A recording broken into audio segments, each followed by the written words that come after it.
Hello everyone. इस video में हम लोग कॉस्ट अकाउंटिंग का फर्स्ट मॉडल सेट जो है इसको सॉल्व करने वाले हैं। ये जो मॉडल सेट है इसको अपने लेवल पे हम ये प्रयास किए, इस तरह से डिजाइन करने की कोशिश किए सो डैट हमारा कॉस्ट अकाउंटिंग का मैक्सिमम थ्योरेटिकल क्वेश्चन जो रिपीटेड पूछा जाता है ये कवर हो जाए। जो भी कॉन्सेप्चुअल टर्म है हमारा कॉस्ट अकाउंटिंग से रिलेटेड ये भी यहाँ पे कवर हो जाए। इससे पहले ये ऑलरेडी मैनेजमेंट अकाउंटिंग का एक वीडियो हम अपलोड कर चुके हैं। जो जो अभी उस वीडियो को नहीं देखा है उस वीडियो को भी देख लेना। ठीक है, तो यहाँ सबसे पहले हम लोग फर्स्ट क्वेश्चन को देखते हैं जो कि पूछा गया है। Define cost accounting. Cost accounting क्या है, इसको परिभाषित कीजिए। एक्सप्लेन इट्स इम्पोर्टेंस, इसका क्या महत्व है। एंड वेरियस कॉस्ट क्लासिफिकेशन, और कॉस्ट का विभिन्न वर्गीकरण जो है, क्लासिफिकेशन जो है, इसके बारे में हम लोग को यहाँ पे बताना है, एक्सप्लेन करना है। ठीक है, तो कॉस्ट अकाउंटिंग जो है ये अकाउंटिंग का एक ब्रांच है। अकाउंटिंग का मतलब क्या हो गया, अकाउंटिंग एक प्रोसेस है जिसमें हम लोग बिजनेस ट्रांजैक्शन को रिकॉर्ड करते हैं, क्लासिफाई करते हैं, समराइज करते हैं और उसके बेसिस पे इंटरप्रिटेशन करते हैं। ठीक है, तो ये हमारा अकाउंटिंग होता है। अब अकाउंटिंग का तीन ब्रांच होता है। जो नॉर्मल अकाउंटिंग हमारा होता है, जो हम लोग अकाउंटिंग के बारे में पढ़ते हैं, इसके अकाउंटिंग के तीन ब्रांच। ठीक है, पहला होता है फिनेंशियल अकाउंटिंग, दूसरा कॉस्ट अकाउंटिंग और तीसरा होता है मैनेजमेंट अकाउंटिंग। ठीक है, यहाँ पे तुम लोग को कॉस्ट अकाउंटिंग और मैनेजमेंट अकाउंटिंग दोनों चीज पढ़ना है सेमेस्टर 6 में। ठीक है, फिनेंशियल अकाउंटिंग का जो मेन पर्पस होता है ये होता है जो हमारा डे टू डे ट्रांजेक्शन हो रहा है उसको रिकॉर्ड करना और उसके बेसिस पे प्रॉफिट एंड लॉस और बैलेंस शीट जो है, जिसको हम लोग शॉर्ट में बोलते हैं फिनेंशियल स्टेटमेंट, ये प्रिपेयर करना। ठीक है, फिनेंशियल अकाउंटिंग का मेन ऑब्जेक्ट ये होता है कि जो हमारा डे टू डे ट्रांजेक्शन हो रहा है उसको रिकॉर्ड करते जाए, उसके बेसिस पे फिनेंशियल स्टेटमेंट प्रिपेयर हो जाए। ठीक है, ये हमारा फिनेंशियल अकाउंटिंग का मेन ऑब्जेक्ट होता है। दूसरा होता है कॉस्ट अकाउंटिंग। ठीक है, कॉस्ट अकाउंटिंग से पहले मैनेजमेंट अकाउंटिंग समझ लेते हैं। मैनेजमेंट अकाउंटिंग जो होता है ये क्या करता है, ये मैनेजमेंट को असिस्ट करने का काम करता है। मतलब ये डिफरेंट काइंड्स ऑफ रिपोर्ट्स बनाता है, डिफरेंट काइंड्स ऑफ डेटा बनाता है। ठीक है, जिसके बेसिस पे, जिस डेटा और रिपोर्ट के बेसिस पे मैनेजमेंट जो है हमारा बिजनेस से रिलेटेड मैनेजरियल डिसीजन ले सके। ठीक है, तो ये मैनेजमेंट अकाउंटिंग का काम होता है। अब है कॉस्ट अकाउंटिंग। तो कॉस्ट अकाउंटिंग जो है ये अकाउंटिंग का एक ब्रांच है। ठीक है, as as financial accounting and management accounting, जिस तरह से फिनेंशियल अकाउंटिंग और मैनेजमेंट अकाउंटिंग अकाउंटिंग का ब्रांच है, ठीक उसी तरह से कॉस्ट अकाउंटिंग भी जो है अकाउंटिंग का एक ब्रांच होता है। इसमें हम लोग जो कॉस्ट से रिलेटेड रिकॉर्ड होता है इसको प्रिपेयर करते हैं, कॉस्टिंग से रिलेटेड जो रिकॉर्ड होता है इसको प्रिपेयर करने का काम करते हैं और उसके बेसिस पे कॉस्टिंग से रिलेटेड जो इंफॉर्मेशन चाहिए हम लोग वो जनरेट करते हैं, उसको प्रिपेयर करते हैं और उसको प्रेजेंट करने का काम कॉस्ट अकाउंटिंग में करते हैं। ठीक है, कॉस्ट अकाउंटिंग हमारा क्या है, कॉस्ट अकाउंटिंग अकाउंटिंग का एक ब्रांच है जिसमें कॉस्टिंग से रिलेटेड जो डेटा है, कॉस्टिंग से रिलेटेड जो रिकॉर्ड है, इसको तैयार किया जाता है और इसके बेसिस पे, ठीक है, जो हमारा कॉस्टिंग से रिलेटेड इंफॉर्मेशन है उसको जनरेट किया जाता है, प्रिपेयर किया जाता है और उसको प्रेजेंट किया जाता है। ठीक है, ये सब कुछ हमारा कॉस्ट अकाउंटिंग में कवर होता है। ठीक है, कॉस्ट अकाउंटिंग का जो अल्टीमेट ऑब्जेक्ट होता है ये होता है कॉस्ट ऑफ प्रोडक्शन डिटरमाइन करना, कॉस्टिंग निकाल पाए, कॉस्ट कंट्रोल कर पाए, ठीक है, कॉस्ट रिड्यूस कर पाए। इस पर्पज से जो हम अकाउंटिंग करते हैं यही हमारा कॉस्ट अकाउंटिंग होता है। इसको यहाँ पे थोड़ा सा रीड करते हैं और हम लोग को क्लियरिटी आएगा। Cost accounting is the branch of accounting which deals with recording, classifying, analyzing, and controlling cost of production and services. Cost accounting जो हमारा है ये लेखांकन की वह शाखा है जिसमें उत्पादन और सेवाओं की लागत, ठीक है, जो हमारा उत्पादन हो रहा है, जो गुड्स हम लोग प्रोड्यूस कर रहे हैं या जो सर्विस हम लोग प्रोवाइड कर रहे हैं उसके लागत का रिकॉर्ड रखा जाता है। उसके क्लासिफिकेशन के बारे में हम लोग बात करते हैं, वर्गीकरण के बारे में, उसके एनालिसिस के बारे में बात करते हैं और उसको कैसे कंट्रोल करें कॉस्ट ऑफ प्रोडक्शन को, इसके बारे में यहाँ पे हम लोग डील करते हैं, उसके बारे में बात करते हैं। तो ये हमारा कॉस्ट अकाउंटिंग है। कॉस्ट अकाउंटिंग जो है ये हेल्प करता है इन ascertaining cost per unit and guide management in cost control. हमारा कॉस्ट कैसे कंट्रोल हो, डिसीजन मेकिंग, डिसीजन लेने में ये हम लोग को हेल्प करता है। एंड प्राइसिंग, हम किसी प्रोडक्ट का प्राइसिंग कैसे करें, कैसे प्राइस निकालें, प्राइस निकालने से पहले हम लोग को कॉस्ट निकालना पड़ेगा, तभी तो हम लोग प्राइस निकाल पाएंगे। ठीक है, जब तक हम लोग को किसी गुड्स, जो गुड्स या सर्विस हम लोग बना रहे हैं उसका प्राइस कॉस्ट ही हम लोग को ना पता हो तो प्राइस कैसे डिटरमाइन करेंगे। ठीक है, तो ये सब चीज हम लोग को कहाँ से पता चलता है, कॉस्ट अकाउंटिंग से। Cost accounting is the branch of accounting deals with preparation and presentation of cost information। Cost accounting जो है अकाउंटिंग का एक ब्रांच है जो डील करता है, जिसमें हम लोग डील करते हैं with preparation and presentation of cost information. इसमें हम लोग कॉस्ट इन्फॉर्मेशन को प्रिपेयर करते हैं और उसको प्रेजेंट करने का काम करते हैं। Information provided by cost accounting system is referred as cost information. जो कॉस्ट अकाउंटिंग सिस्टम हम लोग हमारे ऑर्गेनाइजेशन में होता है, जो कॉस्ट अकाउंटिंग का सिस्टम हमारे ऑर्गेनाइजेशन में डेवलप किया जाता है, ये जो इंफॉर्मेशन प्रोवाइड करता है या जो इसके थ्रू इंफॉर्मेशन जनरेट होता है, इसको हम लोग कॉस्ट इन्फॉर्मेशन बोलते हैं। ठीक है, तो यही चीज हम लोग यहाँ पे हिंदी में लिखे हैं, लागत लेखांकन। जो कॉस्ट अकाउंटिंग को हिंदी में लागत लेखांकन बोलते हैं। लागत लेखांकन लेखांकन की वह शाखा है, अकाउंटिंग की वह शाखा है, वह ब्रांच है जिसमें उत्पादन और सेवाओं का रिकॉर्ड रखना, वर्गीकरण करना, उसका विश्लेषण करना, उसको एनालाइज किया जाता है। ऐसा नहीं कि कॉस्ट रिकॉर्ड हम लोग बना लिए, उसको क्लासिफाई कर लिए, वहीं पे खत्म हो गया, वहां पे खत्म नहीं होता है, उसको एनालिसिस किया जाता है। और हमारा जो उत्पादन का लागत आ रहा है इसको कैसे नियंत्रित करें, ये भी यहाँ पे शामिल होता है कॉस्ट अकाउंटिंग में, लागत लेखांकन। इसका उद्देश्य जो होता है प्रति इकाई लागत जानना है, जिस गुड्स का हम प्रोडक्शन कर रहे हैं उसका पर यूनिट क्या कॉस्ट आ रहा है, ये चीज जानना होता है। तथा प्रबंधन को लागत नियंत्रण, निर्णय लेने और मूल्य निर्धारण में मदद करना होता है। ठीक है, ये कॉस्ट अकाउंटिंग का हमारा ऑब्जेक्ट होता है। होपफुली तुम लोग यहाँ से जरूर कुछ ना कुछ समझ पा रहा होगा, कुछ ना कुछ क्लियरिटी तुम लोग को कॉस्ट अकाउंटिंग के बारे में आ रहा होगा। ठीक है, अब इसके इंपॉर्टेंस को समझते हैं, लागत लेखांकन क्यों जरूरी है। ठीक है, तो अभी हम लोग ऊपर समझे ना कि जो हमारा कॉस्ट अकाउंटिंग है इसका मेन ऑब्जेक्ट जो होता है ये होता है ascertain the cost of production per unit. ठीक है, जो हमारा कॉस्ट अकाउंटिंग होता है इसका मेन ऑब्जेक्ट होता है कॉस्ट ऑफ प्रोडक्शन डिटरमाइन करना, पर यूनिट हमारा क्या कॉस्ट आ रहा है। पर यूनिट कहने का मतलब होता है जो जो हमारा सबसे छोटा यूनिट है उस आउटपुट का, जिसमें हम लोग उसको एक्सप्रेस कर सकते हैं। जैसे cost per KG, cost per ton, ये क्या आ रहा है, कॉस्ट पर लीटर क्या आ रहा है। ठीक है, ये हम लोग जैसे मान लो अगर चीनी बना रहे हैं तो हमारा चीनी का पर केजी कॉस्ट क्या आ रहा है, पर टन कॉस्ट क्या आ रहा है। ठीक है, ये हम लोग डिटरमाइन करते हैं। ठीक है, किसके थ्रू, कॉस्ट अकाउंटिंग के थ्रू। उसके बाद कॉस्ट को कंट्रोल करना जो है ये इसका इंपॉर्टेंस है। कॉस्ट कंट्रोल का मतलब होता है जब हमारा कोई फिनेंशियल ईयर या स्टार्ट हो रहा है, जिस पीरियड में हम लोग प्रोडक्शन करने वाले हैं वो पीरियड स्टार्ट हो रहा है, उससे पहले हम लोग एक प्री डिटरमाइंड कॉस्ट निकाल लेते हैं। ठीक है, कि जो हम चीनी बनाने वाले हैं इसका कॉस्ट है 35 रुपया पर केजी आना चाहिए। ठीक है, फिर ये हमारा हो गया प्री डिटरमाइंड कॉस्ट, मतलब ये प्रोडक्शन स्टार्ट होने से पहले हम लोग डिटरमाइन कर लेते हैं। ठीक है, और जब हमारा प्रोडक्शन चलने लगता है, जैसे अभी हमारा कौन सा मंथ स्टार्ट होने वाला है, अक्टूबर। ठीक है, हम लोग ये डिटरमाइन कर लिए कि अक्टूबर में हम 1 क्विंटल जो है शुगर प्रोड्यूस करेंगे, 1 क्विंटल चीनी का प्रोडक्शन करेंगे। ठीक है, जिसका कॉस्ट जो है 35 रुपया पर किलो आना चाहिए। ठीक है, अब हम लोग ये देखते रहते हैं, जैसे एक सप्ताह खत्म हो गया तो हम लोग देखते हैं कि एक सप्ताह में जो प्रोडक्शन हुआ उसका कॉस्ट 35 रुपया पर केजी ही आ रहा है या कुछ कम या ज्यादा आ रहा है। ठीक है, तो यहाँ पे जो है कॉस्ट अकाउंटिंग हम लोग को क्या कर रहा है, हेल्प कर रहा है कॉस्ट को कंट्रोल करने में। ठीक है, helps to identify wastage and reduce unnecessary expenditure. ठीक है, फिर होता है कॉस्ट रिडक्शन। कॉस्ट रिडक्शन कहने का मतलब होता है कि मान लो अक्टूबर में हम 35 रुपए के जी टारगेट लेके चले थे, 35 रुपए में बना दिए, तो ऐसा नहीं है कि नवंबर में हम फिर वहीं पे रुक जाएंगे। नवंबर में हम फिर प्रयास करेंगे कि क्या 35 रुपए से भी कम में बन सकता है क्या, ऐसा हो सकता है क्या कि 34 रुपया 60 पैसा में हम 1 केजी चीनी बना दे। ठीक है, 1 किलो चीनी का हमारा प्रोडक्शन कॉस्ट है, 1 केजी से शुगर का जो प्रोडक्शन कॉस्ट है ये 34 रुपये 60 पैसा ही हो जाए। तो जो कॉस्ट रिडक्शन का कॉन्सेप्ट होता है ये बोलता है कि हम लोग को कंटिन्यूअस इंप्रूवमेंट करना है। एक हम जो हमारा पहले टारगेट था उसको अचीव कर लिए फिर वहां पे रुक जाना है, ऐसा नहीं है। कंटिन्यूअसली हम लोग को अपने इंप्रूवमेंट पे ध्यान देना है, अपने इफिशियंसी पे ध्यान देना है। ठीक है, continuous improvement in efficiency, lower cost. ठीक है, ये हमारे जो अगर हम लोग अपने इफिशियंसी पे कंटिन्यूअस इम्प्रूवमेंट पे ध्यान देते हैं तो हमारा अल्टीमेटली जो कॉस्ट है ये धीरे धीरे घटते जाता है। प्राइस फिक्सेशन में कॉस्ट अकाउंटिंग हम लोग को हेल्प करता है।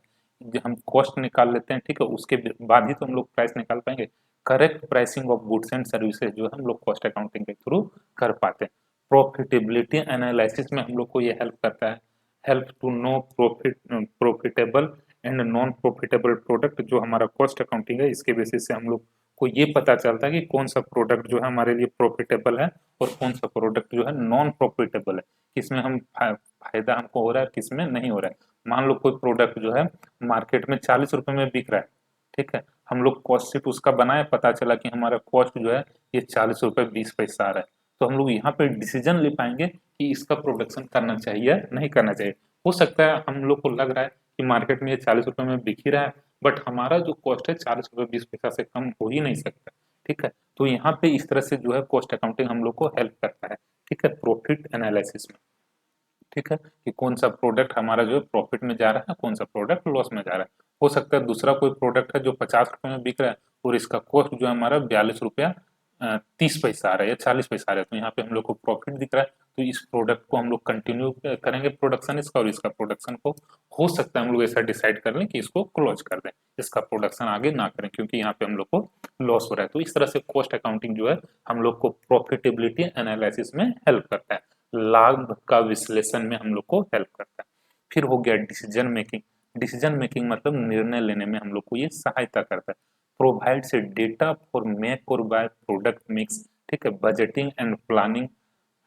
Cost data helps in forecasting and budgeting, जो हमारा कॉस्टिंग का डेटा होता है ये हम लोग को हेल्प करता है फोरकास्टिंग से रिलेटेड।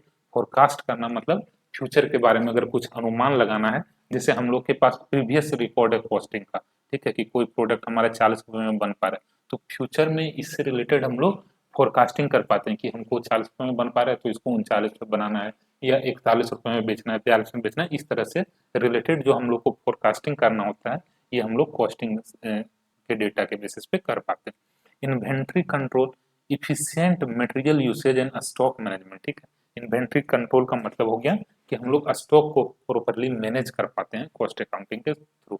सो ये हमारा कॉस्ट अकाउंटिंग का कॉन्सेप्ट था, ठीक है, ये इसका इम्पोर्टेंस था। होपफुली इतना एक्सप्लेन करने से तुम लोग को कुछ ना कुछ समझ में जरूर आया होगा। एक दो बार अगर पढ़ेगा तो अच्छे से समझ में आ जाएगा, ठीक है। फिर हम लोग इसको आगे बढ़ते हैं।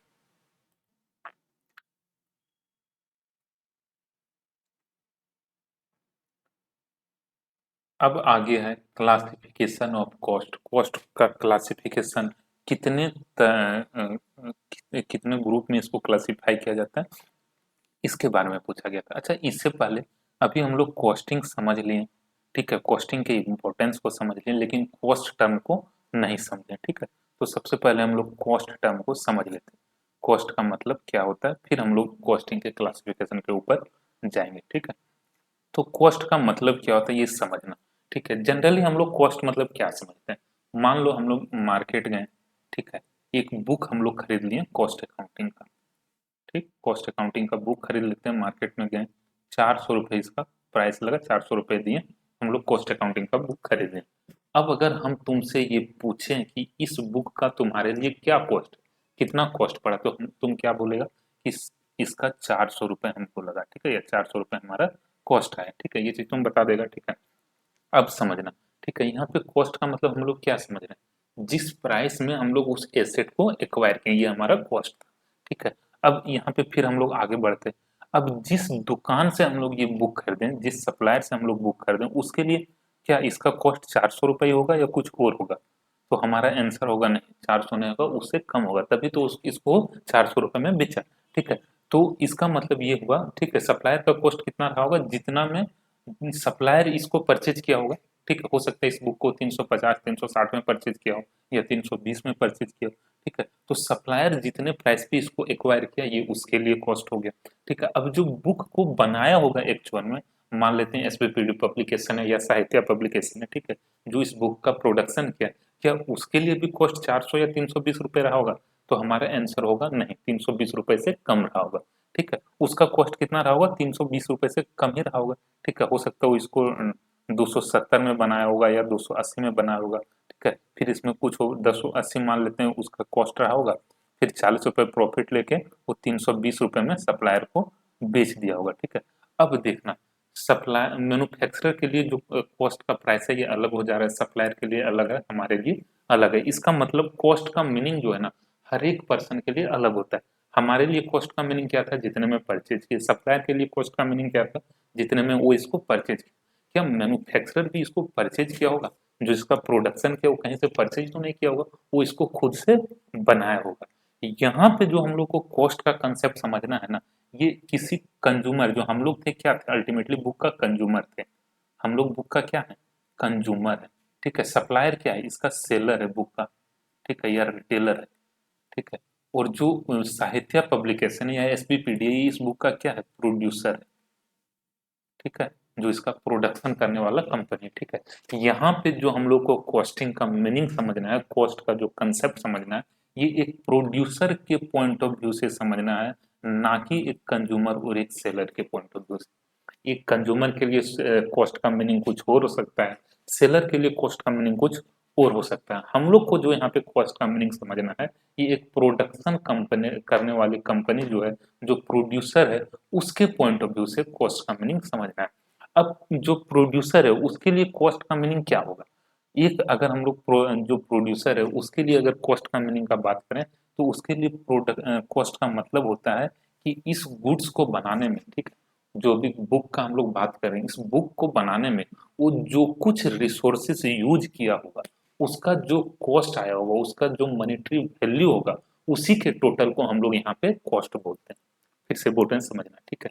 एक प्रोड्यूसर के लिए, एक जो प्रोडक्शन कंपनी है उसके लिए कॉस्ट का मतलब है कि वो जो कुछ रिसोर्सेस यूज कर रहा है उस गुड्स को प्रोड्यूस करने के लिए, उसके टोटल को, जो रिसोर्सेज यूज किया उसके मॉनेटरी वैल्यू के टोटल को हम लोग कॉस्ट बोलते हैं, ठीक है। तो यहाँ पे जो कॉस्ट हम लोग को समझना है, एक प्रोडक्शन प्रोड्यूसर के पॉइंट ऑफ व्यू से समझना है, ठीक है, ना कि एक कंज्यूमर और सेलर के पॉइंट ऑफ व्यू से, ठीक है। समझ में आ रहा है कॉस्ट का मतलब? कॉस्ट का मतलब क्या हो गया, किसी गुड्स को बनाने में, किसी गुड्स के प्रोडक्शन करने में जो कुछ रिसोर्सेस हम लोग यूज कर रहे हैं, उसका जो मॉनेटरी वैल्यू है।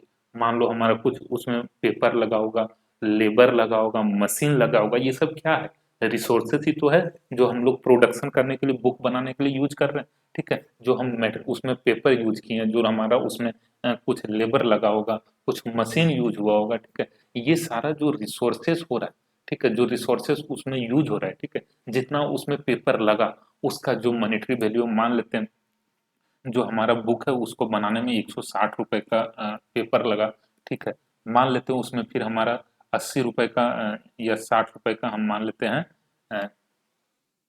लेबर कॉस्ट लगा, ठीक है। कितना हो गया, 6 6 12 220, और मान लेते हैं हमारा 60 रुपए का और कुछ कॉस्ट आया, ठीक है। जैसे हमारा मशीन वगैरह का जो यूज हुआ, ठीक है, उसका कॉस्ट है 60 रुपए, ठीक है। तो यहाँ पे टोटल हम लोग क्या देख रहे हैं, 280 रुपए हमारा कॉस्ट आ गया। ये 280 रुपए क्या है, जो हमारा रिसोर्सेज यूज हो रहा है, ठीक है, उसका मॉनेटरी वैल्यू। हम लोग ये नहीं बोलेंगे कि यहाँ पे हमारा एक पैकेट पेपर लग गया प्लस 2 घंटा लेबर का लगा, ठीक है। इस तरह से तो हम लोग एक्सप्रेस नहीं करेंगे। जो हमारा रिसोर्सेज यूज हो रहा है ना, उसको एक कॉमन टर्म में हम लोग एक्सप्रेस करते हैं। यहाँ पे वो कॉमन टर्म क्या है, उसका मॉनेटरी वैल्यू, उसका कॉस्ट, ठीक है, उसको अमाउंट के रूप में एक्सप्रेस करते हैं, ठीक है। तो जो कुछ हमारा रिसोर्सेज यूज हो रहा है ना, उसको हम लोग मॉनेटरी टर्म में एक्सप्रेस करते हैं, और जो हमारा रिसोर्सेज होगा उसका जो मॉनेटरी वैल्यू आ रहा है उसके टोटल को यहाँ पे हम लोग, उसके टोटल को हम लोग यहाँ पे कॉस्ट बोलते हैं, ठीक है। तो कॉस्ट का मीनिंग होपफुली अब तुम लोग को समझ में आ रहा होगा। जो हम लोग को कॉस्ट अकाउंटिंग में कॉस्ट का मीनिंग समझना है, ये एक प्रोड्यूसर के पॉइंट ऑफ व्यू से समझना है, एक प्रोडक्शन करने वाली कंपनी के पॉइंट ऑफ व्यू से समझना है, ठीक है, एक मैन्युफैक्चरर के पॉइंट ऑफ व्यू से समझना है, ठीक। अब देखो यहाँ पे कॉस्ट का मीनिंग क्या है, कॉस्ट को कितने पार्ट, कितने तरह से क्लासिफाई किया जा सकता है, ये हम लोग यहाँ पे थोड़ा सा देखते हैं। सबसे पहला हो जाता है नेचर ऑफ एक्सपेंस। जो हमारा एक्सपेंस या जो हमारा एलिमेंट लगा, ठीक है, जो हमारा एक्सपेंस हुआ है, ठीक है, वो उसका नेचर क्या है, वो मटेरियल है या एम्प्लॉय है, या डायरेक्ट या एम्प्लॉय और मटेरियल के अलावा कोई और अदर देन मटेरियल और एम्प्लॉय, तो उसको हम लोग बोलते हैं एक्सपेंस, ठीक है। तो इस तरह से हम लोग जो नेचर ऑफ एक्सपेंस के बेसिस पे कॉस्ट को 3 कैटेगरी में क्लासिफाई करते हैं। उसके बाद हमारा जो प्रोडक्शन हुआ मतलब बुक बना, ठीक है, उसमें हम अपने जो हमारा रिसोर्सेज यूज हुआ उसको किस तरह से देख पा रहे हैं, ट्रेस कर पा रहे हैं। जैसे मान लो अगर कोई बुक बना, ठीक है, कोई बुक बनाने में 280 रुपए का हमारा कॉस्ट अभी यहाँ पे देखे ना, ठीक है, तो जो पेपर लगा हुआ ये तो बुक में हम लोग को डायरेक्ट दिख रहा है, ठीक है, जो हमारा पेपर लगा, ठीक है, ये हमको बुक में डायरेक्ट दिख रहा है। जो हमारा लेबर यूज हुआ ये दिख रहा है। अच्छा, जो मैनेजर वहां पे बैठा होगा प्लांट में, क्या उस वो भी प्रोडक्शन में हमारा इन्वॉल्व है? ऑब्वियसली इन्वॉल्व है, डायरेक्टली इन्वॉल्व नहीं है, इनडायरेक्टली इन्वॉल्व है, ठीक है। जो हमारा बल्ब जल रहा है ऑफिस में, क्या उसका जो कॉस्ट आ रहा है वो भी प्रोडक्शन में इन्वॉल्व है? ऑब्वियसली इन्वॉल्व है, डायरेक्टली नहीं इनडायरेक्टली इन्वॉल्व है, ठीक है। वो भी वहां पे प्लांट में जो कुछ लगा हुआ है क्यों लगा हुआ है? अल्टीमेटली सब कुछ तो प्रोडक्शन के लिए लगा हुआ है, कुछ डायरेक्टली यूज हो रहा है, कुछ इनडायरेक्टली यूज हो रहा है। जो हमारा गेट पे गार्ड खड़ा है, ठीक है, वो भी कहीं ना कहीं प्रोडक्शन में हेल्प कर रहा है, डायरेक्टली हेल्प ना करके इनडायरेक्टली कर रहा है, ठीक है। तो जो कुछ हम लोग जो हमारा आउटपुट है इसमें जो चीज हम लोग डायरेक्टली ट्रेस कर पाते हैं उसको डायरेक्ट कॉस्ट बोलते हैं, और जो इनडायरेक्टली ट्रेस कर पाते हैं उसको इनडायरेक्ट कॉस्ट बोलते हैं, ठीक है। उसके बाद प्रोडक्शन के बेसिस पे यहाँ पे है, नेचर के बेसिस पे है, और बाय नेचर ऑफ प्रोडक्शन और ऑपरेशन ऑफ प्रोसेस, ठीक है। इसको नीचे हम लोग थोड़ा समझे। बेसिस ऑफ एलिमेंट या नेचर ऑफ एक्सपेंस के बेसिस पे पहला हो गया मटेरियल कॉस्ट, ठीक है। मटेरियल कॉस्ट मतलब जो मटेरियल यूज हमारा हो रहा है, ठीक है, किसी गुड्स को प्रोड्यूस करने में, उसके कॉस्ट को हम लोग बोलते हैं मटेरियल कॉस्ट। जो लेबर यूज हो रहा है, ठीक है, उसके कॉस्ट को हम लोग बोलते हैं लेबर कॉस्ट। और मटेरियल और लेबर के अलावे जो हमारा कॉस्ट आ रहा है, जो एक्सपेंस हो रहा है, उसको हम लोग बोलते हैं एक्सपेंसेस, ठीक है। जैसे हमारा रेंट लग रहा है, इलेक्ट्रिसिटी का बिल आ रहा है, ठीक है, ये सब चीज जो हमारा है, हमारा क्या हो गया, ये एक्सपेंस हो जाता है, ठीक है। तो हम लोग एलिमेंट के बेसिस पे 3 पार्ट में इसको क्लासिफाई करते हैं, ठीक है। फिर आगे प्रोडक्ट में हम उसको जो हमारा आउटपुट बना, जो हमारा जिस चीज का प्रोडक्शन किए, जो प्रोडक्ट हमारा बना, उसमें उसको किस तरह से ट्रेस कर पा रहे हैं, डायरेक्टली आइडेंटिफाइबल है, तो हो गया डायरेक्ट कॉस्ट, ठीक है। जो हमारा प्रोडक्शन में डायरेक्टली इन्वॉल्व है, ठीक है, जैसे जिसको हम लोग बोलते हैं यहाँ पे डायरेक्ट मटेरियल या रॉ मटेरियल, ठीक है, डायरेक्ट वेजेज, ये अभी आगे हम लोग थोड़ा सा और समझेंगे, ठीक है। तो उसको हम लोग बोलते हैं डायरेक्ट कॉस्ट। और जो हमारा इनडायरेक्ट कॉस्ट कहने का मतलब होता है जो डायरेक्टली आइडेंटिफाइबल नहीं होता है हमारे आउटपुट में या प्रोडक्शन में, जो हमारा कॉमन कॉस्ट होता है, नॉट डायरेक्टली ट्रेसेबल, ठीक है। देखो, जो हमारा लेबर लगा हुआ है बुक बनाने के लिए, वो तो डायरेक्टली उसमें इन्वॉल्व, तो वो तो हम लोग देख रहे हैं कि ठीक है, ये लेबर जो लगा हुआ है ये बुक बना रहा है, तो लेबर को जो हम लोग अमाउंट पेड किए उसका कॉस्ट हम लोग बुक में ऐड कर देंगे। लेकिन जो मैनेजर वहां पे बैठा हुआ है, प्लांट का मैनेजर, या जो वहां पे अकाउंटेंट बैठा हुआ है, वो तो डायरेक्टली उस प्रोडक्ट को नहीं बना रहा है, ठीक है। जो हमारा अकाउंटेंट का कॉस्ट आ रहा है, जो मैनेजर का कॉस्ट आ रहा है, वो कॉमन कॉस्ट हो गया, जिसको हम क्या करेंगे, जो भी हमारा प्रोडक्शन होगा ना सब में बांट देंगे, ठीक है, सब में उसको डिस्ट्रीब्यूट कर दिया जाता है, ठीक है। Common cost not directly traceable, इसको हम लोग डायरेक्टली उस प्रोडक्ट में ट्रेस नहीं कर पाते हैं। जैसे रेंट जो दे रहे हैं, इलेक्ट्रिसिटी का बिल आ रहा है, ठीक है, इसको हम लोग प्रोडक्ट पे या आउटपुट पे डायरेक्टली ट्रेस नहीं कर पाते हैं। तो ये हमारा होता है इनडायरेक्ट कॉस्ट और डायरेक्ट कॉस्ट। उसके बाद बेसिस ऑफ फंक्शन में हम लोग पहला होता है प्रोडक्शन कॉस्ट। जो हमारा प्रोडक्शन से रिलेटेड है उसको प्रोडक्शन कॉस्ट बोलते हैं। जो एडमिनिस्ट्रेशन से रिलेटेड है, मतलब ऑफिस वगैरह का जो कॉस्ट है, ऑफिस के एडमिनिस्ट्रेशन से रिलेटेड जो कॉस्ट आ रहा है, इसको बोलते हैं एडमिनिस्ट्रेशन कॉस्ट। जो सेलिंग डिस्ट्रीब्यूशन से रिलेटेड, जैसे सेल्स को प्रमोट करने के लिए खर्च कर रहे हैं, ठीक है, पैकिंग के लिए खर्च कर रहे हैं, ये सब हमारा जो है सेलिंग एंड डिस्ट्रीब्यूशन कॉस्ट में आता है। जो रिसर्च के लिए खर्च करते हैं उसको रिसर्च एंड डेवलपमेंट कॉस्ट बोलते हैं। बिहेवियर के बेसिस पे एक होता है फिक्स कॉस्ट। फिक्स कॉस्ट कहने का मतलब हो गया हमारा प्रोडक्शन बढ़े या घटे, उसका उस पे उस कॉस्ट का कोई इम्पैक्ट, मतलब चेंज इम्पैक्ट नहीं आता है, ठीक है। प्रोडक्शन के बढ़ने या घटने का इम्पैक्ट उस कॉस्ट पे नहीं आता है, तो उसको हम लोग बोलते हैं फिक्स कॉस्ट। जैसे रेंट जो हम लोग प्लांट का दे रहे हैं वो तो फिक्स है, कम प्रोडक्शन करो या ज्यादा प्रोडक्शन करो वही आने वाला है। मैनेजर को जो हम लोग वहाँ सैलरी दे रहे हैं वो तो फिक्स है, ठीक है। वेरिएबल कॉस्ट कहने का मतलब क्या है, जो प्रोडक्शन के साथ चेंज होता है, जैसे रॉ मटेरियल। अब जितना बुक का प्रोडक्शन करेंगे उतना पेपर कंज्यूम होगा, अगर नहीं करेंगे तो नहीं कंज्यूम होगा, ठीक है। तो इसको हम लोग बोलते हैं वेरिएबल कॉस्ट, जो हमारे प्रोडक्शन के साथ लिंक होता है, चेंज होता है। फिर आता है semi variable cost. Semi variable cost कहने का मतलब है जिसका जिस कॉस्ट का कुछ पार्ट फिक्स होता है और कुछ वेरिएबल होता है, ठीक है। फिर कंट्रोलेबिलिटी के बेसिस पे कंट्रोलेबल कॉस्ट और अनकंट्रोलेबल कॉस्ट। कंट्रोलेबल कॉस्ट मतलब जिस कॉस्ट को मैंने हम अपने इफर्ट लगा के कंट्रोल कर सकते हैं, मैनेज करके कंट्रोल कर सकते हैं। कुछ ऐसा कॉस्ट होता है जो अनकंट्रोलेबल होता है, ठीक है। तो ये हमारा जो था कॉस्ट का क्लासिफिकेशन था, जिसको हम लोग यहाँ पे समझे, ठीक है। तो होपफुली ये चीज़ तुम लोग को समझ में आ रहा होगा, ठीक है। अगर अभी तक तुम लोग वीडियो देख चुका है तो वीडियो को लाइक शेयर जरूर कर देना, लाइक शेयर कर देना अपने ग्रुप में। अगर चैनल को सब्सक्राइब नहीं किया तो चैनल को सब्सक्राइब भी कर लेना, और हमारे टेलीग्राम चैनल का लिंक जो है इसी वीडियो के डिस्क्रिप्शन में दिया हुआ है, तो उसको भी ज्वाइन कर लेना, सो डेट जो कुछ अपडेट है हमारे चैनल से रिलेटेड या टेलीग्राम के थ्रू हम शेयर कर रहे हैं वो तुम लोग को मिलता है, ठीक है। अब नेक्स्ट क्वेश्चन हम लोग देखते हैं, कॉस्ट शीट क्या होता है, discuss it's preparation. Cost sheet क्या होता है और इसको कैसे प्रिपेयर किया जाता है, इसके बारे में हम लोग यहाँ पे अभी समझें।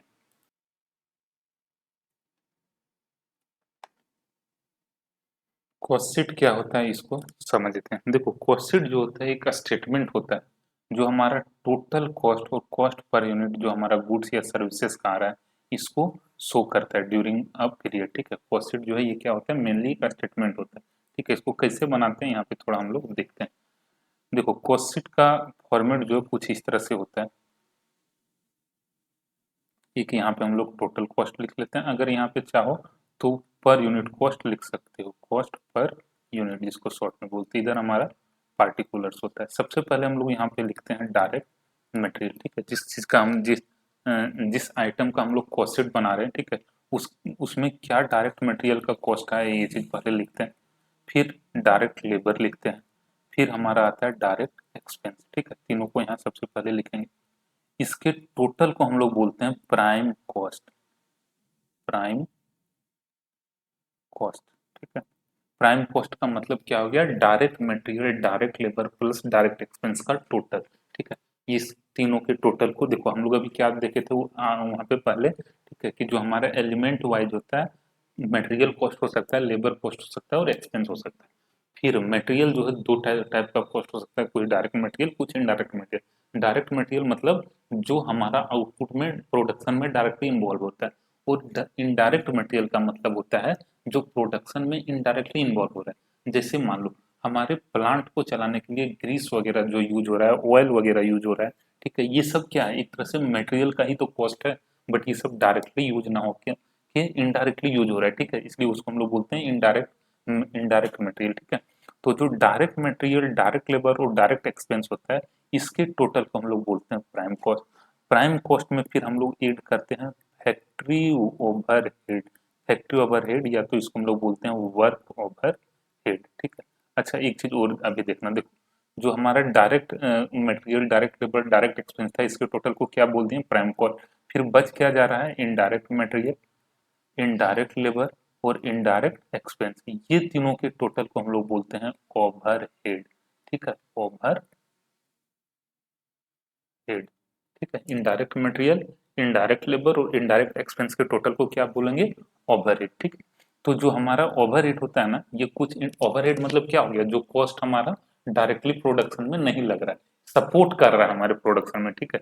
तो जो हमारा फैक्ट्री से रिलेटेड ओवरहेड होता है, या इसको बोलते हैं वर्क्स ओवरहेड, ठीक है, इसको जब हम लोग प्राइम कॉस्ट में ऐड करते हैं तो हमारा निकल जाता है फैक्ट्री कॉस्ट, ठीक है। जब हम लोग फैक्ट्री ओवरहेड को ऐड कर देंगे तो क्या हमारा आ जाएगा, फैक्ट्री कॉस्ट। इसको हम लोग बोलते हैं फैक्ट्री कॉस्ट, या तो फिर इसी को हम लोग बोलते हैं वर्क कॉस्ट, ठीक है। यहाँ तक समझ में आया कैसे फॉर्म किस तरह से बनाना है। डायरेक्ट मटेरियल, डायरेक्ट लेबर और डायरेक्ट एक्सपेंस, ये तीनों को ऐड करेंगे तो प्राइम कॉस्ट, इसमें फैक्ट्री ओवर ऐड करेंगे तो हमारा आ जाएगा फैक्ट्री कॉस्ट। अब जो फैक्ट्री कॉस्ट या वर्क कॉस्ट आया, इसमें से हम लोग एडमिनिस्ट्रेटिव ओवरहेड या तो जिसको ऑफिस ओवरहेड भी बोलते हैं, इसको जब ऐड कर देते हैं तो हमारा आ जाता है कॉस्ट ऑफ प्रोडक्शन। इसको हम लोग बोलते हैं कॉस्ट ऑफ प्रोडक्शन, ठीक है। अब कॉस्ट ऑफ प्रोडक्शन में जो हमारा सेलिंग ओवरहेड होता है, सेलिंग एंड डिस्ट्रीब्यूशन ओवरहेड, ठीक है, इसको जब ऐड करते हैं तो इसके टोटल को हम लोग बोलते हैं कॉस्ट ऑफ सेल्स, ठीक है। ये हमारा कॉस्ट शीट का फॉर्मेट है। अब कॉस्ट ऑफ सेल्स जब आ गया, फिर इसमें से हमारा यहाँ पे जो हम लोग को प्रॉफिट जितना लेना है, ये अमाउंट ऐड कर देंगे, फिर हमारा जो फाइनल आ जाएगा ये हमारा हो जाता है सेल वैल्यू। ठीक है, अब ये डिपेंड करता है कि क्वेश्चन जो हमारा दिया हुआ है इसमें केवल कॉस्ट ऑफ प्रोडक्शन तक ही निकालना है तो वहीं पे छोड़ देंगे, कॉस्ट ऑफ सेल तक निकालना है तो वहां तक आएंगे। ठीक है, ये हमारा फॉर्मेट इस तरह से होता है।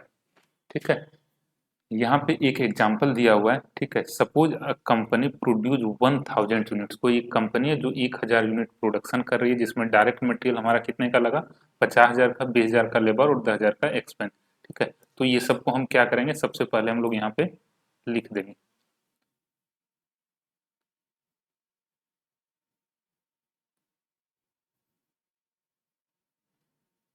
ठीक है, ये जो कॉस्ट शीट हम लोग बना रहे हैं 1000 यूनिट जो प्रोडक्शन हुआ उसका बना रहे हैं। डायरेक्ट मटेरियल कितना आ गया, 50,000। ठीक है, डायरेक्ट लेबर कितने का था, 20,000। फिर हमारा डायरेक्ट एक्सपेंस था 10,000। ये टोटल कितना हो गया, 90,000। 50 20 70 10 80,000 सॉरी। ठीक है, ये हमारा हो गया प्राइम कॉस्ट। ठीक है, अब इसमें से वर्क ओवरहेड ऐड करेंगे। वर्क ओवरहेड या फैक्ट्री ओवरहेड मेरा है 15,000 रुपये। ठीक है, ये टोटल ये दोनों का कितना हो गया, 95,000। इसको हम लोग बोलेंगे फैक्ट्री कॉस्ट या वर्क कॉस्ट। ठीक, अब इसमें एडमिनिस्ट्रेशन ओवरहेड जो है 5,000, इसको ऐड कर देंगे तो हमारा 1,00,000 रुपये जो हो गया ये हो गया कॉस्ट ऑफ प्रोडक्शन। फिर इसमें से 10,000 हम लोग सेल्स ओवरहेड ऐड कर देते हैं तो हमारा आ जाएगा 1,10,000 रुपये कॉस्ट ऑफ सेल। ठीक है,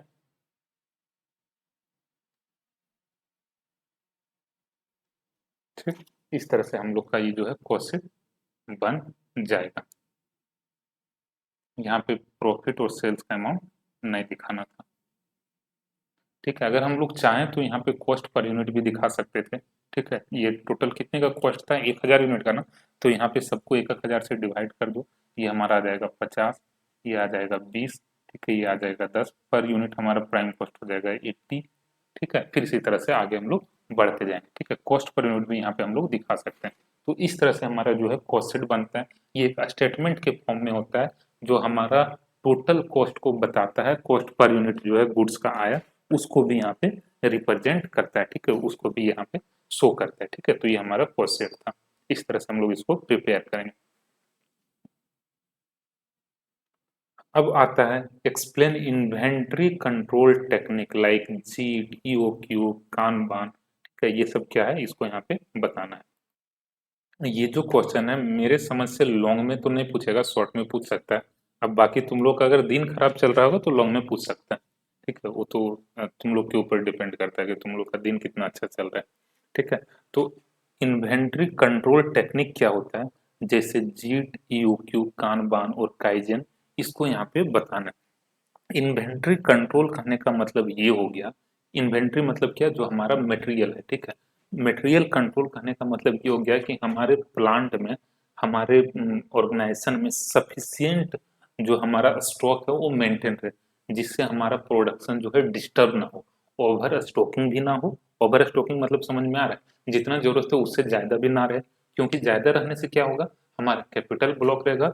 और अंडर स्टॉकिंग भी ना हो, मतलब कम भी हमारा स्टॉक मेंटेन ना रहे जिससे हमारा प्रोडक्शन डिस्टर्ब हो जाए। ठीक है, तो इन्वेंट्री कंट्रोल का मतलब हो गया कि हम अपने सिस्टम में, अपने ऑर्गेनाइजेशन में ऐसा, इस तरह से इन्वेंट्री को मैनेज करते हैं, इस तरह से कंट्रोल करते हैं, ऐसा सिस्टम डेवलप करते हैं जिससे हमारे ऑर्गेनाइजेशन में, हमारे प्लांट में या हमारे फैक्ट्री में एडिक्वेट स्टॉक ऑफ मटेरियल जो है ये मेंटेन रहे, जिससे हमारा प्रोडक्शन स्मूथली चले विदाउट एनी डिस्टर्बिंग। ठीक है, ओवर स्टॉकिंग और अंडर स्टॉकिंग, ओवर स्टॉकिंग भी ना हो और अंडर स्टॉकिंग भी ना हो। ठीक है, तो ये हमारा था इन्वेंट्री कंट्रोल का टेक्निक।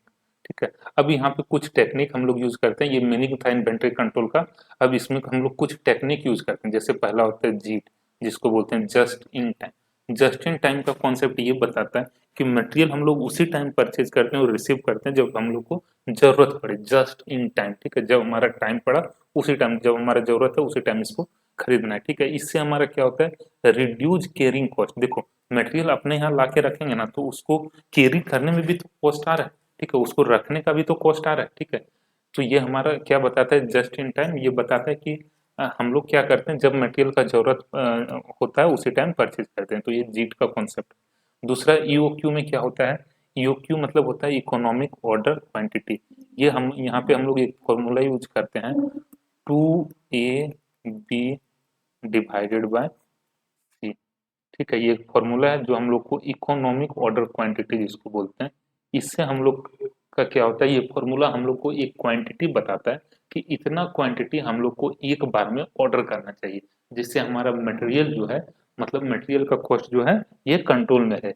यहाँ पे टू जो है ये तो ठीक है, ए का मतलब है एनुअल रिक्वायरमेंट ऑफ मटेरियल। ठीक है, जिस मटेरियल का हम लोग कितना हम लोग को ऑर्डर करना चाहिए, ये इकोनॉमिक ऑर्डर क्वांटिटी का मतलब हो गया कितना क्वांटिटी हम लोग को एक बार में खरीदना चाहिए, ऑर्डर करना चाहिए। ठीक है, तो ये बोलता है कि एनुअल डिमांड उसका क्या है या एनुअल रिक्वायरमेंट क्या है। ठीक है, उस चीज को यहाँ पे हम लोग लिखते हैं। फिर बाइंग कॉस्ट उसका क्या आ रहा है, ठीक है, उसको यहाँ पे लिखते हैं। फिर कैरिंग कॉस्ट कहने का मतलब हो गया कि उसको हम लोग कैरी करने में, एक साल स्टोर करने में, ठीक है, क्या कॉस्ट आएगा। ठीक है, ये चीज यहाँ पे हम लोग लिखते हैं। तो ये फॉर्मूला होता है जो हम लोग को क्या बताता है, एक हम लोग को क्वांटिटी बताता है जितना हम लोग को एक बार में परचेज करना चाहिए। ठीक है, फिर आता है कानबान।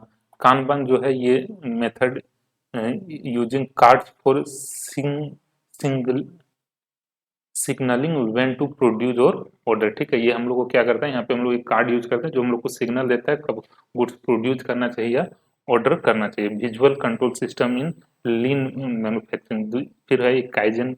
काइजन मेथड में क्या होता है, continuous small improvement in process to reduce wastage. ठीक है, एम्प्लॉय पार्टिसिपेशन इसकी काइजन का टेक्निक ये बताता है कि हम लोग को कंटिन्यूअसली इंप्रूवमेंट पे ध्यान देना चाहिए, स्मॉल इंप्रूवमेंट पे ध्यान देना चाहिए। तो ये हमारा इन्वेंट्री कंट्रोल का कुछ टेक्निक था। ठीक है, ये क्वेश्चन जनरली अगर पूछा जाएगा तो शॉर्ट में ही पूछा जाएगा। ठीक है, आगे हम लोग बढ़ते हैं। Discuss material control and valuation of material as per accounting standard. ठीक है, मटेरियल कंट्रोल क्या होता है ये समझ में आ गया। Inventory control, material control almost एक ही चीज है। ठीक है, ensure continuous availability of right quality and quantity of material at minimum cost. ठीक है, इसका ऑब्जेक्ट ये होता है कि स्टोरेज हमारा avoid storage, avoid over stocking and reduce wastage. ठीक है, हमारा जो है स्टोर ज़्यादा स्टॉकिंग भी ना हो, अंडर स्टॉकिंग भी ना हो, वेस्टेज भी ना रहे ज़्यादा हो। ठीक है, इसके लिए हम लोग क्या यूज करते हैं, बिंग कार्ड्स वगैरह यूज करते हैं, स्टोर लेजर बनाते हैं, स्टॉक का लेबल बनाते हैं कि कब हम लोग को ऑर्डर करना है, कितना क्वांटिटी आ जाना पे हम लोग को ऑर्डर कर देना है, कितना क्वांटिटी ऑर्डर करना है, कितना मैक्सिमम क्वांटिटी अपने पास रखना है, जिसको हम लोग बोलते हैं minimum level, maximum level, reorder level. ठीक है, परपेचुअल इन्वेंट्री। ठीक है, ये सब हमारे पास कुछ टूल है। ठीक है, वैल्यूएशन ऑफ इन्वेंट्री जो है, अगर हम लोग फिनेंशियल अकाउंटिंग में हम लोग इन्वेंट्री का वैल्यूएशन करते हैं, वैल्यूएशन ऑफ इन्वेंट्री का मतलब हो गया, मटेरियल का मतलब ये कि जो हमारे पास मटेरियल बचा हुआ है वो कितने वैल्यू का बचा हुआ है, ये कैसे डिटरमाइन होगा। तो इसके लिए फिनेंशियल अकाउंटिंग में कॉन्सेप्ट यूज होता है, वहाँ पे अकाउंटिंग स्टैंडर्ड 2 जो है वो बताता है कि जो हमारा कॉस्ट मटेरियल का है या जो उसका net realisable value, net realisable value मतलब जितना उसको बेच के अभी पैसा मिल सकता है, दोनों में से जो कम हो उसी को इन्वेंट्री का वैल्यू माना जाता है। लेकिन ये जो टेक्निक है ये हम लोग यूज कहाँ करते हैं, फिनेंशियल अकाउंटिंग में, कॉस्टिंग में यूज नहीं करते। ठीक है, कॉस्टिंग में क्या होता है, यहाँ पे हम लोग कुछ मेथड यूज करते हैं, यहाँ पे हम लोग कुछ मेथड यूज करते हैं जो हम लोग इशू किए ना मेटेरियल उसके कॉस्ट को डिटरमाइन करने के लिए। समझना क्या बोल रहे हैं, मान लो कोई एक कॉलेज है, ठीक है, या कोई एक प्लांट है जहाँ पे सेंचुरी का पेपर, ठीक है, जो हमारा जेरोक्स में यूज होता है, ये पहले 100 पैकेट खरीद रहे हैं 220 रुपए के रेट से। ठीक, फिर हम लोग क्या करते हैं, 60 पैकेट और खरीद लेते हैं जिसका कॉस्ट आया 210 रुपये। ये दोनों स्टॉक जो है 160 स्टॉक, ये अलग अलग ना रख के हम लोग एक ही जगह पे रख दिए। ठीक है, अब मान लो हमारा कोई प्रोडक्शन होने वाला है जहाँ पे हम लोग 5 पैकेट भेज रहे हैं। ठीक है, 5 पैकेट पेपर भेज रहे हैं। अब ये बताओ कि ये जो 5 पैकेट पेपर भेज रहे हैं इसका कॉस्ट हम लोग 220 रुपये करके माने या 210 रुपये करके माने, क्या बोले, समझ में आया। ठीक है, जो हमारे पास जो स्टॉक होता है उसका अगर डिफरेंट डिफरेंट प्राइस है तो यहाँ पे हम लोग क्या करते हैं, जो इशू कर रहे हैं ना उसके लिए हमारे पास कुछ टेक्निक होता है। पहला होता है फीफो मेथड। फीफो मेथड ये प्रिज्यूम करता है कि जो हमारा मटेरियल जा रहा है, ये फर्स्ट लॉट से जा रहा है, मतलब जो फर्स्ट इन हुआ वो फर्स्ट आउट हो रहा है, मतलब पहले 220 रुपए वाला हम लोग 100 यूनिट इशू करेंगे। ठीक है, देखो 160 पैकेट जो पेपर रखा हुआ है ना वो एक ही जगह रखा हुआ है, ऐसा मान के चलो। ठीक है, मतलब उसका अलग अलग स्टॉक नहीं रखा हुआ, 60 पेपर अलग 100 पेपर अलग। ठीक है, ऐसा नहीं है, दोनों पेपर एक ही जगह रखा हुआ है।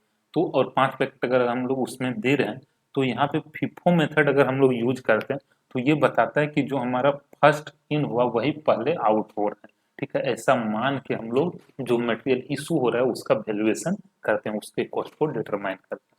ठीक है, तो यहाँ पे होगा क्या, हमारे स्टॉक में कौन सा मटेरियल बचा रहेगा, समझना। ऐसा अगर हम लोग मान रहे हैं इशू के लिए हम लोग अगर इस तरह से वैल्यूएशन कर रहे हैं, जो मटेरियल यूज हो रहा है उसका वैल्यूएशन इस तरह से कर रहे हैं, तो हमारा जो स्टॉक है, स्टॉक में क्या बचा हुआ रहेगा, स्टॉक में जो हमारा लास्ट वाला लॉट आ रहा है वही बचा हुआ रहेगा। जैसे ये जो हमारा 5 पैकेट गया, ये किससे गया, 100 वाले से गया होगा, ये हम लोग मान रहे हैं ना। फिर हमारे पास बचा क्या, 95 बचा 220 का, और 60 बचा 210 का। इस तरह से हम लोग जो हमारे पास स्टॉक है, मतलब ये हमारे पास जो 155 पैकेट बचा हुआ है, इसका वैल्यूएशन इस तरह से कर लेंगे। बात समझ में आया। जो हमारे पास इन्वेंट्री बचा हुआ है इसका वैल्यूएशन हम लोग कैसे करेंगे, हम लोग जो इशू किए उसका तो प्राइस हमारा निकल गया, तो जो हमारा बचा हुआ है, ये हम लोग के पास स्टॉक क्या बचा, लास्ट जो इन हुआ है वो स्टॉक बचा हुआ है। ठीक है, तो ये हमारा फिफो मेथड का ये कॉन्सेप्ट होता है। ठीक है, ओल्डेस्ट स्टॉक इशूड फर्स्ट। ठीक है, जो सबसे पहले आया था वो पहले इशू होता है। लिफो मेथड में हम लोग ये प्रिज्यूम करते हैं कि जो हमारा लास्ट में मटेरियल आया, लॉट आया, वो पहले यूज हो रहा है। ठीक है, इसलिए इसको बोलते हैं लिफो मेथड। ठीक है, वेटेड एवरेज में क्या करते हैं, कॉस्ट पर यूनिट जो है इसका वेटेड कॉस्ट निकाल लेते हैं, उस रेट से इशू करते हैं। स्पेसिफिक आइडेंटिफिकेशन में जो लॉट आता है उसको अलग अलग रखा जाता है। मान लो 100 पैकेट हम अलग रख देते हैं, 60 पैकेट अलग रख देते हैं। जो दे रहे हैं 100 वाले से दे रहे हैं तो 220 रुपया के रेट से इशू कर देते हैं, 60 वाले से दे रहे हैं तो 210 रुपए के रेट से इशू कर देते हैं। ठीक है, तो जहाँ पे स्पेसिफिक आइडेंटिफिकेशन पॉसिबल होता है वहाँ पे ये मेथड यूज करते हैं।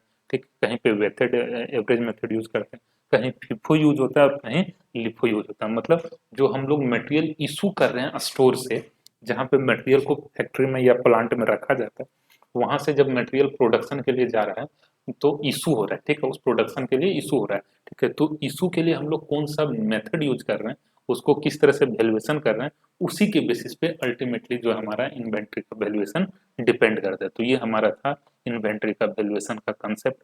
होपफुली थोड़ा सा समझ में आ रहा होगा। देखो ये सारा जो टॉपिक है ना तुम लोग के लिए बिल्कुल नया है, तो हम कोशिश तो कर रहे हैं एक ही वीडियो में समझा देने का, बट और बहुत हद तक तुम लोग को समझ में आ जाएगा, बट थोड़ा सा रुक रुक के एक दो बार देख लेना, समझ में आ जाएगा। ठीक है, फिर नेक्स्ट जो हमारा यहाँ पे कंसेप्ट है ये है explain the treatment of waste, scrap, spoilage and defective material. ये चारों का हमारा कॉस्ट अकाउंटिंग में क्या ट्रीटमेंट होता है, कैसे इसको हम लोग कॉस्ट अकाउंटिंग में दिखाते हैं, ये चीज यहाँ पे हम लोग को बताना है। ये भी जो क्वेश्चन है अगर पूछा जाएगा तो शॉर्ट में ही पूछा जाएगा, ज्यादा चांस है। वेस्टेज का मतलब होता है, wastage refer to the portion of material lost during manufacturing which has no recoverable value. जो हमारा मैन्युफैक्चरिंग के प्रोसेस के ड्यूरिंग में उस प्रोसेस के टाइम हमारा वेस्ट हो जाता है, जिसका कोई वैल्यू नहीं होता है, उसको हम लोग बोलते हैं वेस्टेज। अगर हमारा देखो जनरली क्या होता है, जो हमारा प्रोडक्शन होता है ना उसमें कुछ ना कुछ मटेरियल तो बर्बाद होता ही है, जो हमारा with in normal limit, with in normal tolerance बर्बाद हो रहा है, इसको तो हम लोग प्रोडक्शन का पार्ट मान लेते हैं। ठीक है, और अगर उससे ज्यादा मटेरियल बर्बाद हो गया, वेस्ट हो गया, तो उसको हम लोग नॉर्मल वेस्ट ना मान के एबनॉर्मल वेस्ट मानते हैं, और इसको प्रॉफिट एंड लॉस अकाउंट में costing profit and loss account यहाँ अलग बनता है। देखो profit and loss account financial accounting में बनता है, और costing profit and loss account होता है जो कॉस्टिंग पीएनएल जो होता है ये कॉस्ट अकाउंटिंग में बनता है। ठीक है, ये अलग चीज होता है। ठीक है, तो जो एबनॉर्मल लॉस है ये हमेशा हमारा कॉस्टिंग पीएनएल में डेबिट होता है। जो नॉर्मल लॉस है, जो नॉर्मल वेस्टेज है, वही हमारा कॉस्ट ऑफ प्रोडक्शन का पार्ट बनता है। ये चीज ध्यान रखना, कोई भी नॉर्मल वेस्टेज हो, नॉर्मल लॉस हो, ठीक है, जो हमारा नॉर्मल होता है वही कॉस्ट ऑफ प्रोडक्शन का पार्ट बनता है। जो एबनॉर्मल वेस्टेज होता है वो हमेशा हमारा कॉस्टिंग पीएनएल में डेबिट होता है। ठीक है, वहां पे इसको चार्ज किया जाता है। ठीक है, तो वेस्टेज का मतलब समझ में आ गया, जो हमारा मैन्युफैक्चरिंग प्रोसेस के दौरान वेस्ट होता है। ठीक, उसके बाद हो गया स्क्रैप। स्क्रैप का मतलब हो गया small pieces of unused material, जो मटेरियल हमारा प्रोडक्शन में यूज नहीं हो पाया, ठीक है, जिससे हमारा आउटपुट नहीं बन पाया, which has some sale value, जिसका कोई वैल्यू होता है थोड़ा बहुत, वेस्टेज का कोई वैल्यू नहीं होता है, ठीक है, लेकिन स्क्रैप का अपना एक वैल्यू होता है जिसको कुछ पैसा में हम बेच सकते हैं मार्केट में। जैसे मेटल कटिंग, ठीक है, जैसे मान लो कोई स्टील का प्लांट है तो जो मेटल कट होता है ना छोटा छोटा, ठीक है, या वेल्डिंग का दुकान में हम लोग देखते हैं कुछ कुछ मटेरियल जो कट होता है तो उसको बोलते हैं मेटल कटिंग। उसको मार्केट में कुछ प्राइस में बेचा जा सकता है, कुछ पैसा मिल जाएगा, ठीक है। वुड डस्ट, जहाँ पे फर्नीचर वगैरह बन रहा है तो वहाँ पे जो वुड का लकड़ी का डस्ट जो होता है ना उसको बोलते हैं वुड डस्ट, उसको कुछ प्राइस में बेचा जा सकता है, ठीक। तो इसको हम लोग बोलते हैं स्क्रैप। अब सेल वैल्यू जो है credited to profit production overhead reduce cost, ठीक है।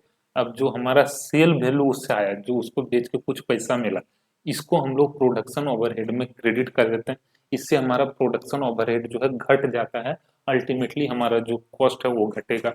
और अगर ये ज्यादा मतलब एबनॉर्मल है, ठीक है, तो इसको क्रेडिटेड टू कॉस्टिंग पीएनएल, ठीक है। मान लो जैसे जो हमारा स्क्रैप हुआ, ठीक है, मैं फर्नीचर बनाने वाला कोई प्लांट है, ठीक है, 5 kg हमारा वेस्ट निकला, ठीक है। हम लोग मान के चल रहे थे 10 रुपए में बिक जाएगा, ठीक है, 50 रुपए इसका हम लोग ये क्या करके प्रोडक्शन ओवरहेड में घटा देते हैं, ठीक है। लेकिन मान लो ये जो हमारा 5 kg है ना, ये 12 रुपए के रेट से बिक गया, मतलब 60 रुपए, तो 50 रुपए प्रोडक्शन ओवरहेड में घटा देंगे, ठीक है, और 10 रुपए जो है एबनॉर्मल जो हमारा गेन हुआ, ठीक है, इसको costing profit and loss account में क्रेडिट करेंगे क्योंकि यहाँ पे फायदा है, ठीक है। तो स्क्रैप में अगर एबनॉर्मल कुछ हमारा रिलाइज हो रहा है तो उसको कॉस्टिंग पीएनएल में क्रेडिट करते हैं। यहाँ पे जो था एबनॉर्मल वेस्ट उसको डेबिट करेंगे, चार्ज करना मतलब डेबिट करना, ठीक है। डेबिट हमारा लॉस जो होगा डेबिट होगा, और जो हमारा प्रॉफिट होता है वो क्रेडिट होता है। ये चीज तुम लोग को भी अच्छे से समझ में आ रहा होगा, ठीक है। वेस्टेज हो गया, स्क्रैप हो गया, फिर होता है स्पॉइलेज। स्पॉइलेज का मतलब हो गया finish unit damaged and can't be rectified, ठीक है। जो हमारा प्रोडक्शन हो गया बन गया, ठीक है, लेकिन जिसको हम रेक्टिफाई नहीं कर सकते हैं, डैमेज है, ठीक है। आउटपुट बना बट वो डैमेज है, मतलब सही से बन नहीं पाए, ठीक है, तो उसको बोलते हैं स्पॉइलेज, ठीक है। जैसे ब्रोकन ग्लास पीसेस, ठीक है, ग्लास बनाने वाली कोई कंपनी है जो टूट गया, आउटपुट फाइनली ग्लास तो बन गया बट वो टूट गया, ठीक है। तो जिसको हम लोग अब उस क्लास को ठीक नहीं किया जा सकता। तो अगर ये नॉर्मल स्पॉइलेज है, नॉर्मल लिमिट में, नॉर्मल टॉलरेंस में, तो इसको प्रोडक्शन कॉस्ट का पार्ट मान लिया जाएगा। अगर ये एबनॉर्मल, ठीक है, अगर ये एबनॉर्मल है तो इसको कॉस्टिंग प्रॉफिट एंड लॉस में ट्रांसफर कर दिया जाएगा, ठीक है। ये हो गया। फिर आता है डिफेक्टिव मटेरियल। डिफेक्टिव मटेरियल मतलब unit that can be rectified by incurring additional work cost, ठीक है। अभी देखो स्पॉइलेज मतलब क्या हो गया, जो हमारा आउटपुट खराब हो गया, ठीक है, जिसको फिर से रेक्टिफाई नहीं किया जाता है। डिफेक्टिव मटेरियल मतलब जिसको कुछ पैसा खर्च करके ठीक किया जा सकता है। तो रेक्टिफिकेशन कॉस्ट जो है प्रोडक्शन में चार्ज किया जाता है, प्रोडक्शन कॉस्ट में। अगर एबनॉर्मल कुछ आ रहा है तो फिर इसको costing and profit, costing PNL में इसको ले जाया जाता है, ठीक है, वहां पे इसको चार्ज किया जाता है। तो ये था, ठीक है। सीधा सा चीज समझना, नॉर्मल जो जो नॉर्मल टॉलरेंस के विदिन होता है, नॉर्मल हमारा वेस्टेज हो, नॉर्मल स्क्रैप हो, ठीक है, ये सब हमारा प्रोडक्शन का पार्ट हो जाता है, और जो हमारा एबनॉर्मल होता है वो कॉस्टिंग पीएनएल का में चला जाता है, ठीक है। तो ये चीज चारों था। हम लोग आगे बढ़ते हैं, ओवरहेड क्या होता है ये चीज समझते हैं।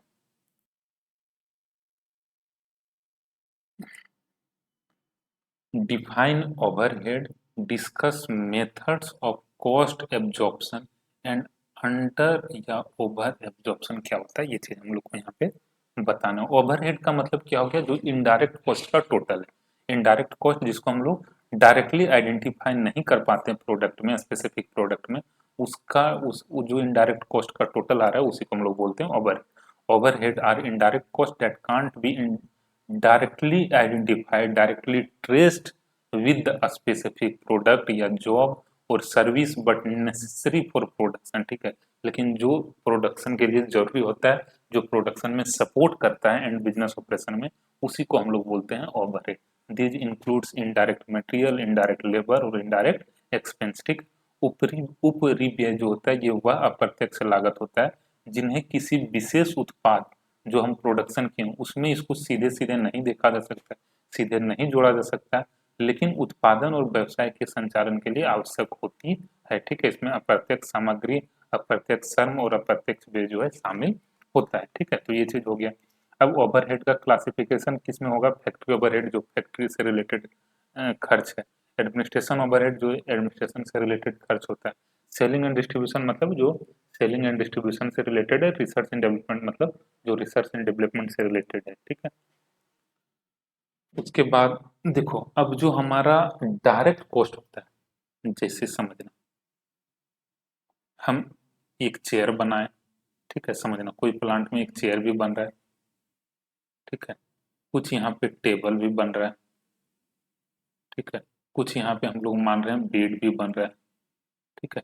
तो जो मटेरियल डायरेक्ट हमारा, जो मटेरियल डायरेक्ट मटेरियल जो था, या डायरेक्ट लेबर था, या डायरेक्ट एक्सपेंस था, डायरेक्टली चेयर को बनाने में लगा, या टेबल में बनाने में लगा, या बेड में बनाने में लगा, ठीक है, इसको तो उसका कॉस्ट का पार्ट मान ही लेंगे, ठीक है। ये इसमें तो कोई कंफ्यूजन है, जो डायरेक्टली हम जान रहे हैं कि ये मटेरियल हमारा चेयर बनाने में ही लगा है, तो उसी का पार्ट मानेंगे। जो मटेरियल हमारा टेबल बनाने में लगा, उस लकड़ी का कॉस्ट को हम लोग टेबल का ही कॉस्ट मानेंगे, टेबल के कॉस्ट में इंक्लूड करेंगे। और जो हम लोग देख रहे हैं कि जो हमारा लकड़ी हमारा बेड बनाने में लग रहा है, उसको तो बेड की कॉस्ट का ही पार्ट मानेंगे। यहाँ पे तो कोई कंफ्यूजन नहीं है। जो डायरेक्ट हमारा मटेरियल होता है, या डायरेक्ट लेबर होता है, या डायरेक्ट एक्सपेंस होता है, उसको तो डायरेक्टली उसी प्रोडक्ट के कॉस्ट का पार्ट मान लिया जाता है। लेकिन जो इनडायरेक्ट मटेरियल, जो इनडायरेक्टली यूज हुआ है, जैसे जो हमारा अकाउंटेंट है, उसको जो हम पैसा दे रहे हैं, वो तो कहीं ना कहीं चेयर बनाने में भी, चेयर बनाने के कॉस्ट में भी उसको उसका पार्ट मानेंगे, टेबल का भी और बेड का भी। इनडायरेक्टली उसको तो तीनों में बांटे, समझ में आ रहा है, ठीक है। तो यहाँ पे जो ओवरहेड का कॉस्ट जो होता है, इसको प्रोडक्ट में जो डिस्ट्रीब्यूट किया जाता है, बांटा जाता है, उसमें जो चार्ज किया जाता है, उसी प्रोसेस को बोलते हैं एब्जॉर्प्शन ऑफ ओवरहेड। एब्जॉर्प्शन का मतलब होता है charging the share of overhead to each product job या यूनिट। समझ में आया? डायरेक्ट मटेरियल जो डायरेक्ट कॉस्ट है, वो तो डायरेक्टली प्रोडक्ट में चार्ज हो जाएगा। इनडायरेक्ट जो कॉस्ट है, इनडायरेक्ट जो हमारा कॉस्ट आ रहा है, इसको जो चार्ज किया जाता है, इसके शेयर को जो उस प्रोडक्ट पे चार्ज किया जाता है, उसी को बोलते हैं हम लोग एब्जॉर्प्शन। ठीक है, अब समझना मेथड ऑफ एब्जॉर्प्शन क्या होता है। देखो यहाँ पे दो तीन मेथड, चार कुछ मेथड है जिसको यूज करते हैं। ठीक है, डायरेक्ट मटेरियल कॉस्ट में हम लोग क्या करते हैं, हम लोग मटेरियल कॉस्ट का प्रोपोर्शन के बेसिस पे डिस्ट्रीब्यूट करते हैं। जैसे फैक्ट्री ओवरहेड जो आया, ठीक है, ये डायरेक्ट मटेरियल का जो हमारा कॉस्ट आ रहा है, इसका रेशियो निकाल लेते हैं। मान लो फैक्ट्री ओवरहेड हमारा 1 लाख रुपए का लग रहा है, ठीक है, और तीनों प्रोडक्ट को बनाने में यहाँ पे मान लेते हैं 50,000 का, यहाँ पे हम मान ले रहे हैं 50,000 का हमारा डायरेक्ट मटेरियल लगा। टेबल में हमारा मान ले रहे हैं 80,000 का मटेरियल लगा, और इसमें 1,20,000 का डायरेक्ट मटेरियल लगा हुआ है। ठीक है, तो यहाँ पे हम लोग क्या करेंगे, टोटल कितने का डायरेक्ट मटेरियल लगा, 2,50,000 का। ठीक है, यहाँ पे हम लोग क्या, और हमारा फैक्ट्री ओवरहेड जो है 1 लाख का लग, फैक्ट्री ओवरहेड में 1 लाख रुपए खर्च हुआ है। तो 1 लाख डिवाइडेड बाय 2,50,000, ठीक है, इंटू 100, कितना परसेंट हो गया। ठीक है, ये हमारा हो जाएगा 25 चौका 100, 40%। ठीक है, अब हमारा क्या करेंगे, जो हमारा मटेरियल लगा है, जैसे 50,000 का 40%, यहाँ पे हम लोग फैक्ट्री ओवरहेड 5 चौके 20, ठीक है। ठीक है, तो इस तरह से इसको हम लोग डिस्ट्रीब्यूट कर देंगे, 20,000, 32,000 और 40,000। ठीक है, ये जो हमारा रेशियो आया कितने का, 40% का, 40% हम लोग डायरेक्ट मटेरियल का चार्ज कर देंगे फैक्ट्री ओवरहेड के रूप में। ठीक है, अब जो टोटल 1 लाख हमारा फैक्ट्री ओवरहेड लगा हुआ था, ये तीनों प्रोडक्ट में चार्ज हो गया। ठीक है, तो एक तो ये हो गया। दूसरा, फैक्ट्री ओवरहेड को डायरेक्ट वेजेज के रूप में, परसेंटेज के रूप में भी बांटा जाता है। अगर क्वेश्चन में कुछ इन्फॉर्मेशन नहीं दिया हो, तो जो हमारा फैक्ट्री ओवरहेड है, इसको डायरेक्ट लेबर के प्रोपोर्शन में डिस्ट्रीब्यूट कर दिया जाता है। ठीक है, फिर प्राइम कॉस्ट के परसेंटेज के बेसिस पे, इसी तरह लेबर आवर रेट के परसेंटेज के बेसिस पे भी क्लासिफाई जो है एब्जॉर्ब करवाया जाता है। ठीक है, फिर मशीन आवर रेट हो गया और पर यूनिट रेट। ठीक है, अब हम लोग देखते हैं ओवर और अंडर एब्जॉर्प्शन क्या होता है, इसको थोड़ा सा समझते हैं। देखो वीडियो थोड़ा सा लंबा हो रहा है, बट क्या करें, समझाना तो है, टाइम तुम लोग के पास कम है, समझाना भी है, एग्जाम के लिए तुम लोग को रेडी भी करना है। ठीक है, अभी तक अगर तुम लोग वीडियो यहाँ तक देखा है, अच्छा लगा है, तो कमेंट करके जरूर बताना। ठीक है, क्योंकि जब तुम लोग कमेंट करते हैं ना, तो अल्टीमेटली तुम लोग जान रहे हैं कि वो चीज़ हम लोग को मोटिवेट करने का काम करता है। किसी भी क्रिएटर को वो चीज़ क्या करता है, मोटिवेट करता है। यहाँ पे ओवर एब्जॉर्प्शन और अंडर एब्जॉर्प्शन देखो, ओवर एब्जॉर्प्शन का मतलब होता है कि जो हम लोग ओवरहेड चार्ज किए ना, वो जितना हमारा खर्च हुआ उससे ज़्यादा चार्ज हो गया, तो इसको बोलते हैं ओवरहेड। अंडर अंडर एब्जॉर्प्शन मतलब जो हमारा एक्चुअल ओवरहेड चार्ज हुआ, ठीक है, जैसे मान लो 1 लाख रुपए भी खर्च हुआ ना, 1 लाख हमारा फैक्ट्री ओवरहेड आया, लेकिन हम चार्ज जो कर रहे हैं 90,000 ही खत्म हो रहा है, तो इसको हम लोग बोलते हैं अंडर एब्जॉर्प्शन ऑफ ओवरहेड, ठीक है। तो ये हमारा हो गया ओवरहेड का ओवर एब्जॉर्प्शन और अंडर एब्जॉर्प्शन, ठीक है। इसका रीजन और ट्रीटमेंट क्या है इसको थोड़ा थोड़ा पढ़ना, समझ में आ जाएगा, ठीक है। हम आगे थोड़ा सा बढ़ रहे हैं। ये सब क्वेश्चन हम फिर कोशिश करेंगे दूसरे वीडियो में समझा देने का, बहुत ज़्यादा लॉन्ग हो रहा है ना, इसलिए थोड़ा सा हम स्किप करके निकल रहे हैं। फिर आता है जॉब कॉस्टिंग। जॉब कॉस्टिंग क्या होता है, यहाँ पे हम किसी स्पेसिफिक जॉब का कॉस्ट निकालने का जो कॉन्सेप्ट होता है इसको बोलते हैं job costing. Costing method used for work done as per customer special order, ठीक है। जब किसी कस्टमर का स्पेसिफिक ऑर्डर आ रहा है और उसके लिए हमको कॉस्ट निकालना है तो उसको बोलते हैं जॉब कॉस्टिंग। यहाँ पर भी जो टेक्निक यूज होता है ना, ऑलमोस्ट कॉस्ट शीट वाला ही यूज होता है। बैच कॉस्टिंग जब बैच के रूप में हमारा प्रोडक्शन हो, ठीक है, जैसे मान लो बिस्किट वगैरह जहाँ पे प्रोडक्शन होता है, गारमेंट्स वगैरह का प्रोडक्शन हो रहा है, इलेक्ट्रिक कंपोनेंट का प्रोडक्शन होता है, वहाँ पे हम लोग बैच कॉस्टिंग के कंसेप्ट को यूज करते हैं। फिर आ रहा है, ठीक है। अब जो नेक्स्ट क्वेश्चन बच रहा है इसको हम आगे के वीडियो में कंप्लीट करेंगे, वीडियो थोड़ा सा लंबा हो रहा है, ठीक है, इसलिए इसको हम यहीं पे स्टॉप कर दे रहे हैं, ठीक है। फिर जो हमारा क्वेश्चन इसमें बच गया इसको हम नेक्स्ट वीडियो में कवर कर देंगे, ठीक है। Thank you, thanks for watching this video.